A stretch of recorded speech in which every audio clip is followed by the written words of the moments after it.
وبركاته.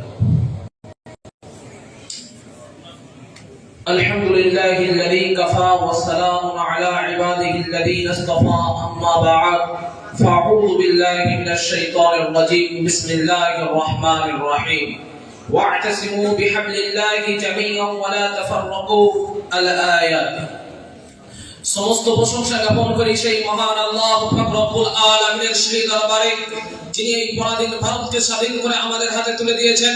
অনন্ত লক্ষ কোটি দরুদ ও সালাম প্রেরণ করি বিশ্বনবী হযরত মুহাম্মদ মুস্তাফা সাল্লাল্লাহু আলাইহি ওয়াসাল্লামের প্রতি। মুক্ত ভারতে কই আইন যেখানে ন্যায়ের শাসক সত্য বলিলে বন্দী হয়, অত্যাচারিত হয় যেখানে বলিতে পায় না অত্যাচারিত। মুক্ত ভারতে কই। শ্রদ্ধেয় মণ্ডলী, আজ আমি আপনাদের সম্মুখে ঐক্যের আহ্বান সংক্রান্তে নাকি দীর্ঘ আলোকপাত করার প্রয়াস রাখিতেছি। বন্ধুগণ, বিগত 250 বছর পূর্বে এই ভারতবর্ষকে বিশ্বব্যাপী পরাধীন নামে স্মরণ করা হয়েছিল। কিন্তু কেন? কোনদিন একান্তে একটি বার নিস্তব্ধ অন্ধকার অচ্ছন্ন আমানিশিতে যখন সমস্ত সৃষ্টিজীব ঘুমের সাগরে পাড়ি দেয়, তখন আপনার মনকে কি আপনি একবারও জিজ্ঞাসা ও সমীক্ষা করে দেখেছেন?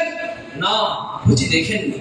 যদি দেখতেন তাহলে এই ভারতবর্ষকে স্বাধীন উপাধিতে স্মরণ করতেন না, বরং পরাধীন নামে স্মরণ করতেন। কেননা ধর্মীয় স্বাধীনতা হরণ করা, আজান ও হত্যার বিরুদ্ধে আন্দোলন করা, মসজিদ মাদ্রাসা ভেঙে মন্দির বানানো, জাতি ইউনিফর্মকে দেখে দেশদ্রোহী ও সন্ত্রাসবাদী নামে আখ্যায়িত করা, হানাফি শাফি বেরেলী দম্পতির মধ্যে বিভেদের প্রাচীর তুলে ঐক্যের মতো মহাশক্তিকে হরণ করা, মুসলিম সম্প্রদায়ের প্রতি নিপীড়ন নির্যাতন অন্যায় অত্যাচার করা, মা বোনদেরকে রাস্তার উপর পতিত করে শুধু জনগণের সম্মুখে ধর্ষণ চালানো, মায়ের পক্ষ থেকে কিছু শিশুকে ছিনিয়ে নিয়ে উত্তপ্ত অগ্নিশিখায় নিক্ষেপ করা, সংখ্যালঘুর ভয় দেখিয়ে মাল ধন সম্পত্তি আত্মসাৎ করা, মুসলমানের তাজা রক্ত নিয়ে হোলি খেলা।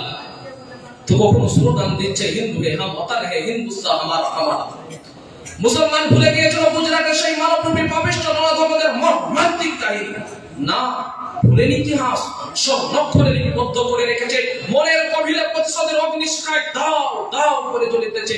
তো অন্যদিকে আওয়াজ তুলছে মুসলমান হয়ে ভারত ছাড়ো না হয় কোরআন ছাড়ো। হায় আফসোস, শত আফসোস, এরই নাম কি স্বাধীনতা? তাই যদি হয় তাহলে আমি আপনাদের মতো বুদ্ধিজীবীদেরকে বলতে চাই, আজ থেকে 79 বছর পূর্বে যখন এই ভারতবর্ষ সাম্রাজ্যবাদী ব্রিটিশের অধীনে ছিল, তখন কেন পরাধীন নামে আখ্যায়িত করেছিলেন? কিসের জন্য ফাঁসির মঞ্চে হাসতে হাসতে বলা দিয়েছিলেন? নিজের বিবিকে বিধবা করে শিশুকে এতিম বানিয়েছিলেন।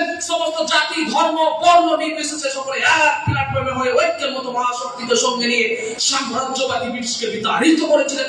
কুল্লু জ্বালিয়ে দিন লাগিয়ে দিকে দৃষ্টি নিক্ষেপ করে যে 200 বছর ধরে কুচক্রী খ্রিস্টানরা ইসলাম ধর্মকে কলঙ্কিত বরবাদ